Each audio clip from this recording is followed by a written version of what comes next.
We're going to be looking at the book of Genesis, chapter 5, and it is the entire chapter 5, which is 32 verses, 1 to 32. So Genesis chapter 5, verses 1 to 32, to find out this evening who are the sons of God. Who are the sons of God. So Genesis 5, verses 1 to 32, which is the entire chapter. This is the book of the genealogy of Adam in the day that God created man. He made him in the likeness of God. He created them male and female and blessed them and called them mankind in the day they were created. And Adam lived 130 years and begot a son in his own likeness after his image and named him Seth. After he begot Seth, the days of Adam were 800 years, and he had sons and daughters. So all the days that Adam lived were 930 years, and he died.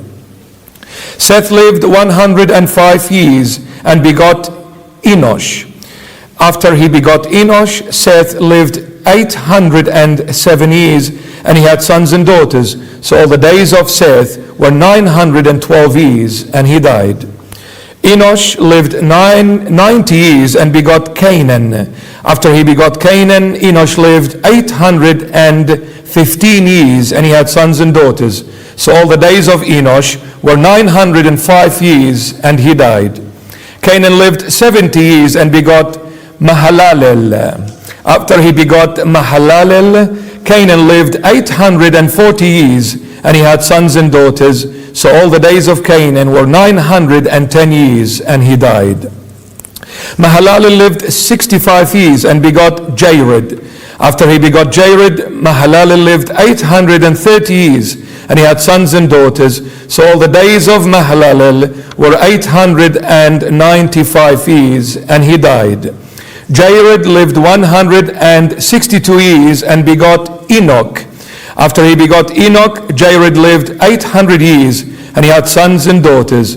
So all the days of Jared were 962 years, and he died. Enoch lived 65 years and begot Methuselah. After he begot Methuselah, Enoch walked with God 300 years and had sons and daughters. So all the days of Enoch were 365 years, and Enoch walked with God, and he was not, for God took him. Methuselah lived 187 years and begot Lamech.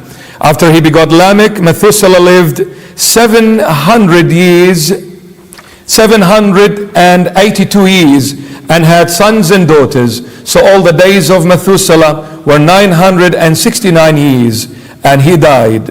Lamech lived 182 years and had a son, and he called his name Noah, saying, "This one will comfort us concerning our work and the toil of our hands, because of the ground which the Lord has cursed."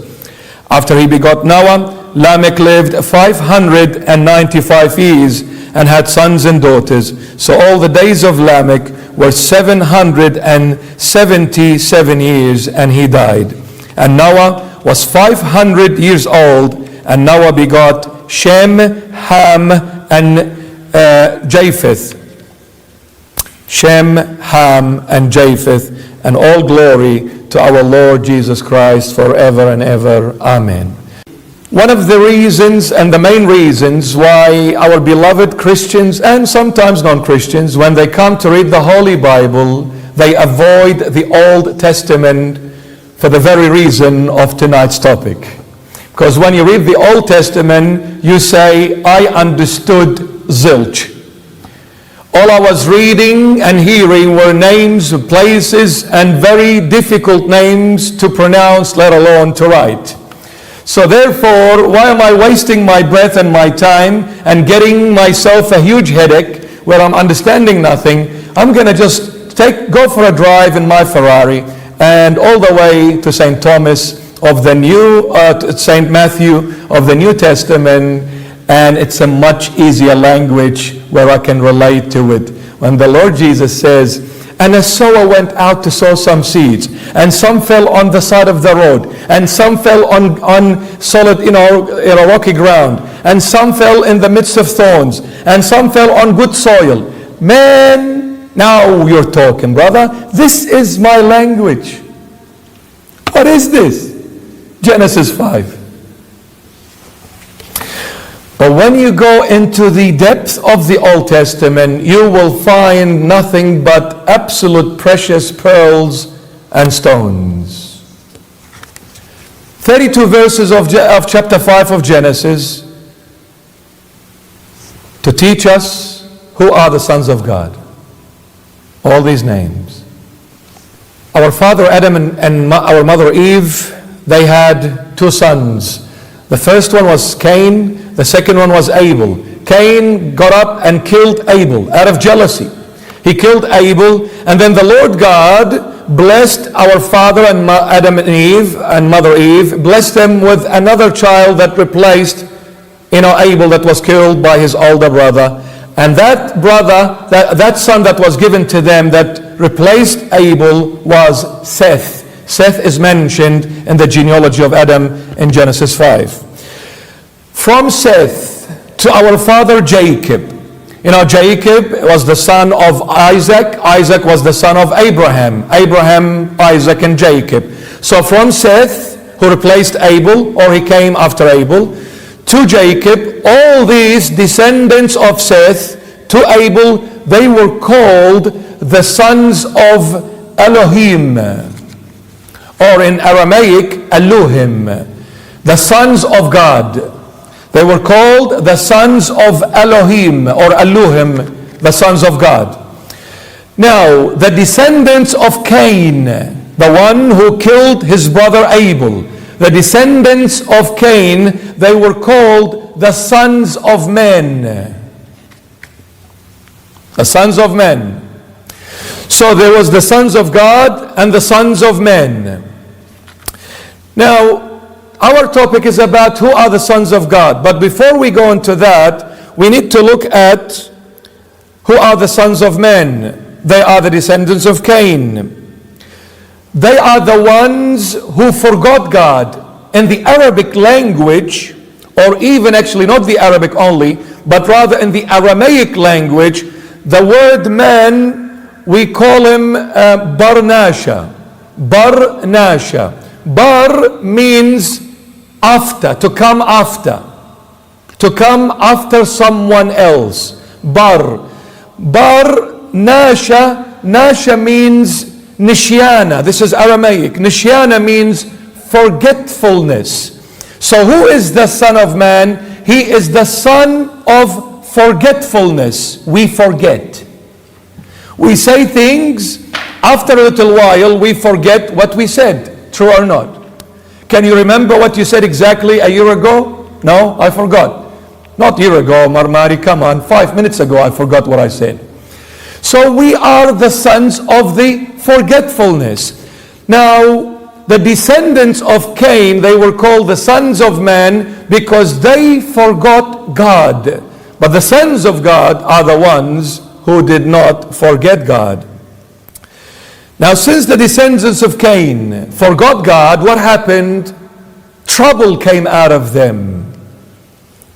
One of the issues that flourished out of the descendants of Cain, the people who forgot God, polygamy, marrying more than one woman. Polygamy is not of God's, is an invention of the sons of Cain, the people who forgot God. They married more than one woman. God did not permit that at all. From day one, God created them male and female. To Adam, God gave only one woman. He did not give Adam more than one. If anybody comes and says God allows more than one woman to be married, then that is a very false statement.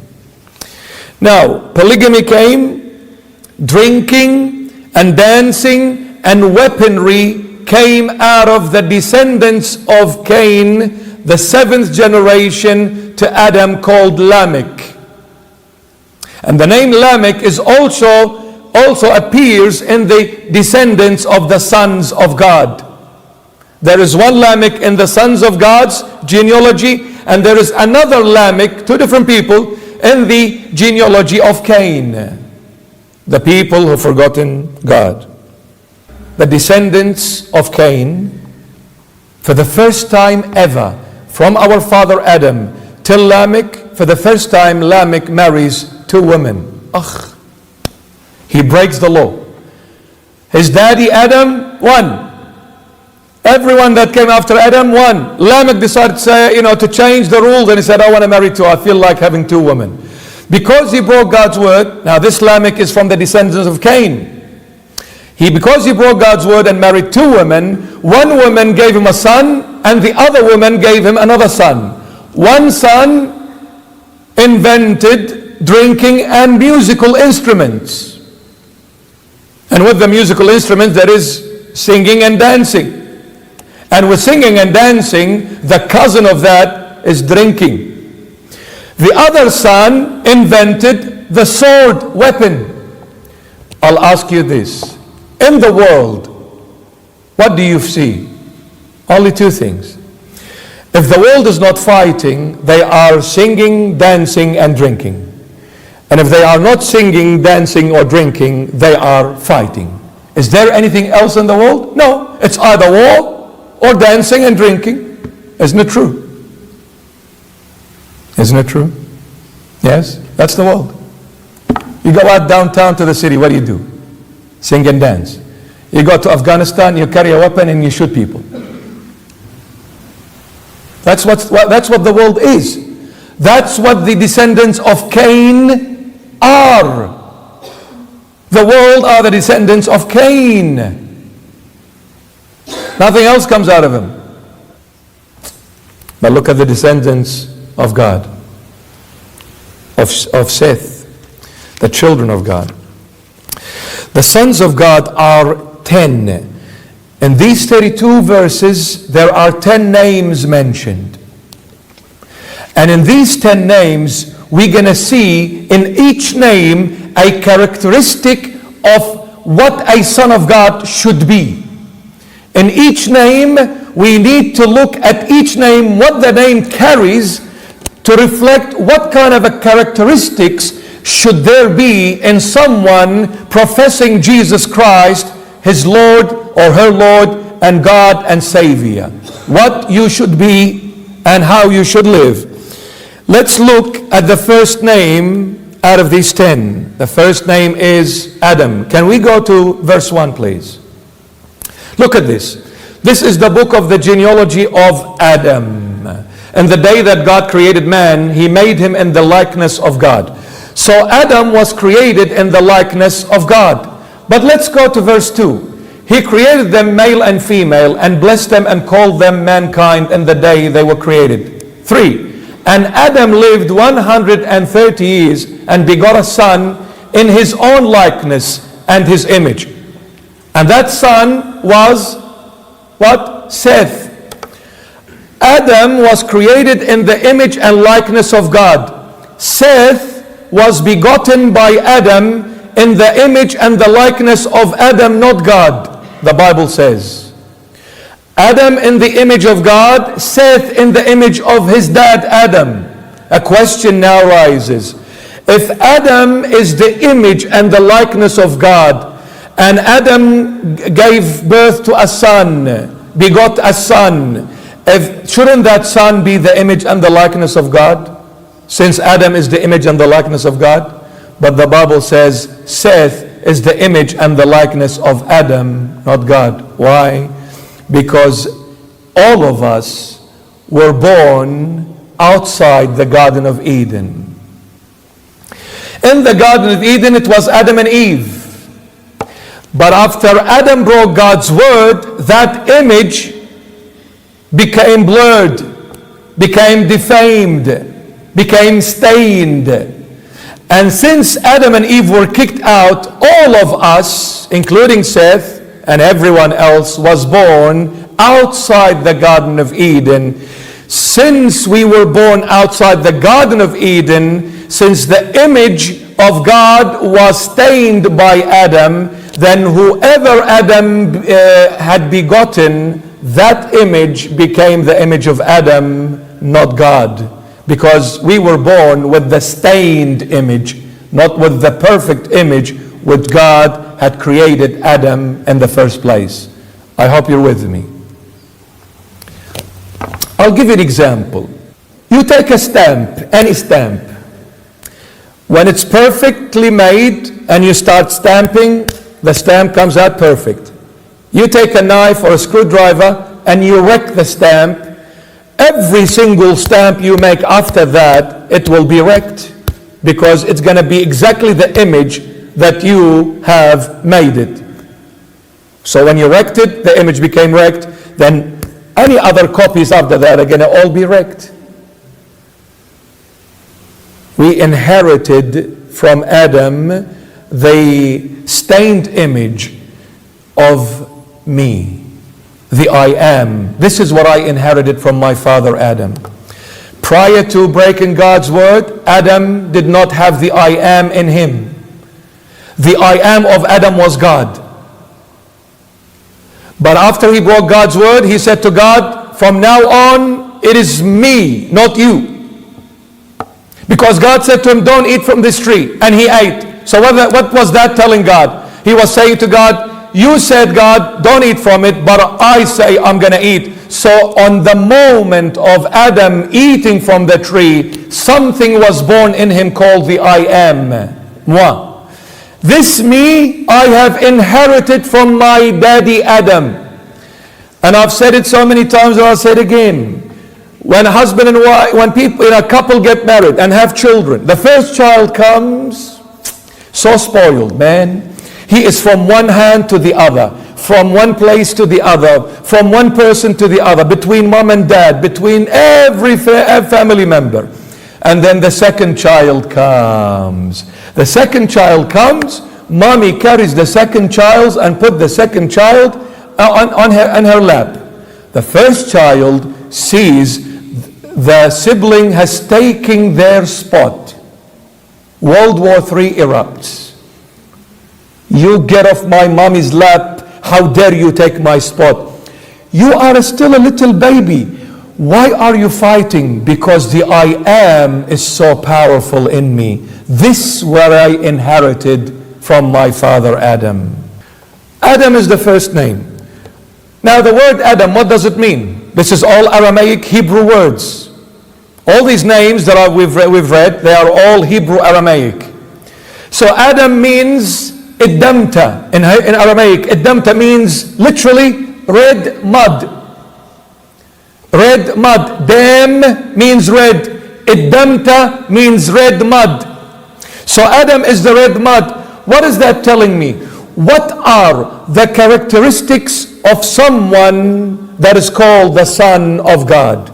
The first characteristic in you to be accepted as the child of God, you have to come to Jesus Christ and say, I am Adam, Lord, have mercy on me. What is red mud? What is red? Red here represents death. Because the source of your life is your blood, and the color of your blood is red. When the blood is not in your body, you're dead. So what is the source of your life? Your blood, and that color is red. But what happened? When Adam broke God's word, what does the Bible say about that? The wage of sin is death. The wage of sin is death. So since Adam died, therefore he is Iddamta, red mud. He died in sin. What is the first characteristics of the Son of God? Confessing your sins before the Almighty Jesus of Nazareth. Are we confessing our sins or not? Are we coming to the Lord as Adam and saying, Lord, I am the Adam, I am the red blood, but I have sinned, I have died in my own blood. Forgive me, Lord, cleanse me from my sins and make me wholesome again. Make me wholesome again.